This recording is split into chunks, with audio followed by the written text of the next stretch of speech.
நண்பர்கள் அனைவருக்கும் வணக்கம். இன்னைக்கு நம்ம இந்த வீடியோல ரிசர்வ் பேங்க் ஆஃப் இந்தியா பொதுமக்களுக்கு மிக முக்கியமான புதிய அறிவிப்பு ஒன்று வெளியிட்டிருக்காங்க. ஸோ அதை பற்றி தான் இப்போ நம்ம பார்க்க போகிறோம். கடந்த 2009ஆம் ஆண்டு ஆர்பிஐ 10 ரூபாய் நாணயத்தை அறிமுகப்படுத்தியது. இந்த நாணயத்தில் ஒற்றுமை, வேறுபாடு மற்றும் இணைப்பு மற்றும் தகவல் தொழில்நுட்பம் என்ற எழுத்துக்கள் பொறிக்கப்பட்டிருந்தன. இந்த 10 ரூபாய் நாணயத்தை பல்வேறு வடிவங்களில் வெளியிட்டு வருவதால் மக்கள் அதை பயன்படுத்த அஞ்சுகின்றனர்.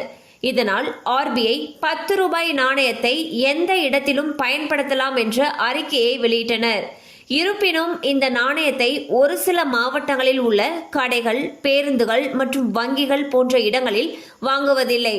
இதனால் ஆர்பிஐ தற்பொழுது வங்கி ஊழியர்கள் வாடிக்கையாளர்களிடமிருந்து 10 ரூபாய் நாணயத்தை மறுக்காமல் பெற்றுக்கொள்ள வேண்டும் எனவும் மீறினால் நடவடிக்கை எடுக்கப்படும் எனவும் தெரிவித்துள்ளனர்.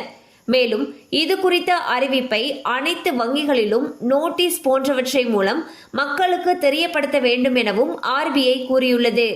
மீண்டும் நாணயத்தை பெற மறுக்கக்கூடிய நபர்களை பற்றி புகார் தெரிவிக்கலாம் எனவும் அவர்கள் மீது கடுமையான நடவடிக்கைகள் எடுக்கப்படும் எனவும் ஆர்பிஐ தெரிவித்துள்ளது.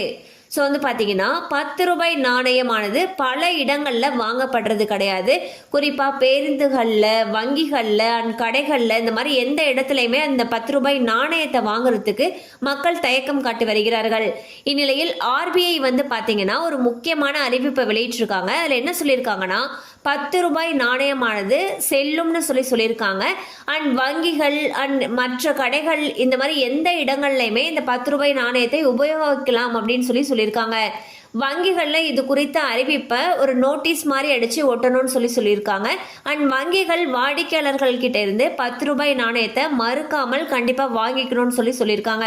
சப்போஸ் யாராவது 10 ரூபாய் நாணயத்தை வாங்கலை அப்படிங்கிற பட்சத்தில் அவங்க மீது புகார் அளிக்கலாம்னு சொல்லியிருக்காங்க.